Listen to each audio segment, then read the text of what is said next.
Saiko.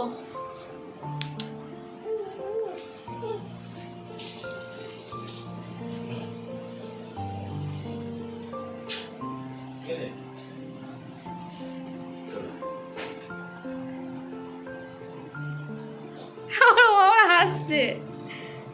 চলো, আমিও ready হয়ে গেছি, আমরা এখন সবাই রেডি হয়ে গেছি, আমরা বেরোচ্ছি। আর এটা হচ্ছে আমার ফাইনাল লুক। আর চুলটুল সমস্ত কিছু মানে ওই ছেলের জন্য একদম এলোমেলো হয়ে রয়েছে, গিয়ে ছেড়ে দেবো। তো চলো, আমরা বেরিয়ে পড়েছি। আর তোমাদেরকে তো জানানোই হলো না যে আমরা কোথায় যাচ্ছি। আমরা যাচ্ছি একটা রিসেপশন পার্টিতে। আমার এক ছোটোবেলার বান্ধবী, যার সাথে আমি স্কুল লাইফটা কাটিয়েছি, তারই দাদার রিসেপশন পার্টি আজকে। তো আমরা সেখানে যাচ্ছি। আর তোমরা তাকে চেনো, তোমরা তার নামও শুনেছ।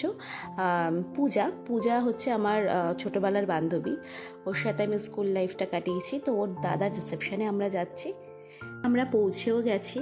আর ঢুকেই দেখি যে আমাদের বৌদি দাঁড়িয়ে আছে, যার নাম হচ্ছে রিমা বৌদি। আমাদের রিমা বৌদির ব্যবহার কিন্তু খুবই ভালো। আর রিমা বৌদিকে আজকে দেখতে বেশ মিষ্টি লাগছে। তো ওখানে গিয়ে আমরা তো খুব মজা করছিলাম। আর তোমরা দেখো পাপা কীভাবে এনজয় করছিল, সব লোকজন দেখে খুবই আনন্দ পেয়েছে। আর যেহেতু এখন একটু হাঁটতে শিখেছে, তো এখন একদম কোলে থাকতে চায় না, সারাক্ষণ শুধু নেমে যাবে, নেমে গিয়ে একটু হাঁটবে, দৌড়াদৌড়ি করবে। আর ওকে দেখে সবাই বলছিল, বাহ মিষ্টি তো বাচ্চাটা। আর সবাই কিন্তু ওকে খুব কোলে নিচ্ছিল। ও তো মানে এক একজনকে দেখে দেখে সবার কোলে চলে যাচ্ছে। তারপরে অরিন্দম এসে তো ঠেকাচ্ছিল, মানে ওর বাবা এসে বারবার ওকে ঠেকাচ্ছে।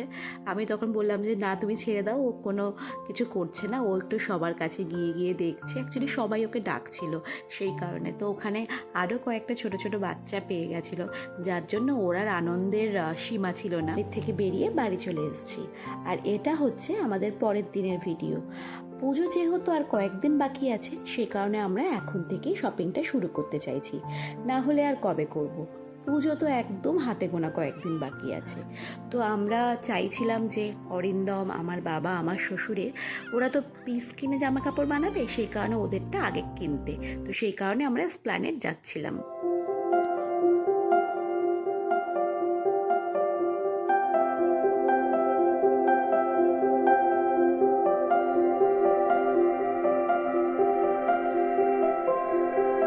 পৌঁছে গেছি। আর অরিন্দম বরাবরই জিএস মোহাম্মদ আলী থেকে পিস কিনে বানায়। তো সেই কারণে আমরা জিএস মোহাম্মদ আলীতে গেলাম। ওখানে গেলে না এত কালেকশন, মানে এত পিসের কালেকশন যে দেখলেই পছন্দ হয়ে যায়। সেই কারণে এই যে দাদাটা আমাদের সব সময় দেখায়, তো এর কাছেই আমরা গেছিলাম। আর অরিন্দম এখান থেকে পিস কিনে বরাবর বানায়। আমার বাবাকেও আমরা এখান থেকে পিস কিনে দিই, আমার শ্বশুরও এখান থেকে পিস কিনে বানায়। তো আমরা পুজোর সময় ছেলেদেরকে এখান থেকে পিস কিনেই দিই। তো এখানকার কোয়ালিটি খুব ভালো, আর এত কালেকশন যে কি বলবো। তো অনেক জামা কাপড় দেখে অনেকগুলো আমরা পিস কিনেছি। তো অরিন্দমের জন্য 3-4টে পিস কেনা হয়েছে, বাবার জন্য জামা প্যান্টের পিস কেনা হয়েছে, আমার শ্বশুরের জন্য জামা প্যান্টের পিস কেনা হয়েছে। তো সব কিনে টিনে একদম। আর পাপা তো ওখানে গিয়ে খুব মজা করছিল। পাপাকে তার উপরে একটা ক্যাডবেরি দেওয়া হয়েছিল, তো সে তো সেটা নিয়ে কি করে ভেবে পাচ্ছিল না। আর এখানে না আরও 2-1টা ছোট ছোট বাচ্চা গেছিলো, তো তাদেরকে দেখেও পাপা খুব খুশি হয়েছিল।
ইউজুয়ালি আসে না, প্রথমবার প্ল্যানিয়ে যাচ্ছে, যার জন্য খুব এক্সাইটেড।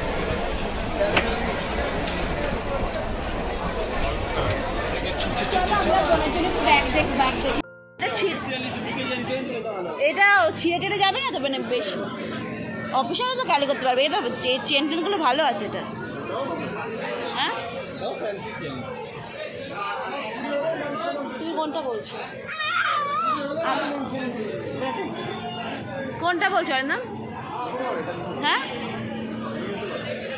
হ্যাঁ এটাই দাও, আমার তো এটাই ভালো লাগছে বেশি। এইটা চেন টেনগুলো কোনটা ভালো তুমি কি বলছো? হ্যাঁ ও তো জলের বোতল টোতল খাবার দাবার সব একসাথে নেয় না।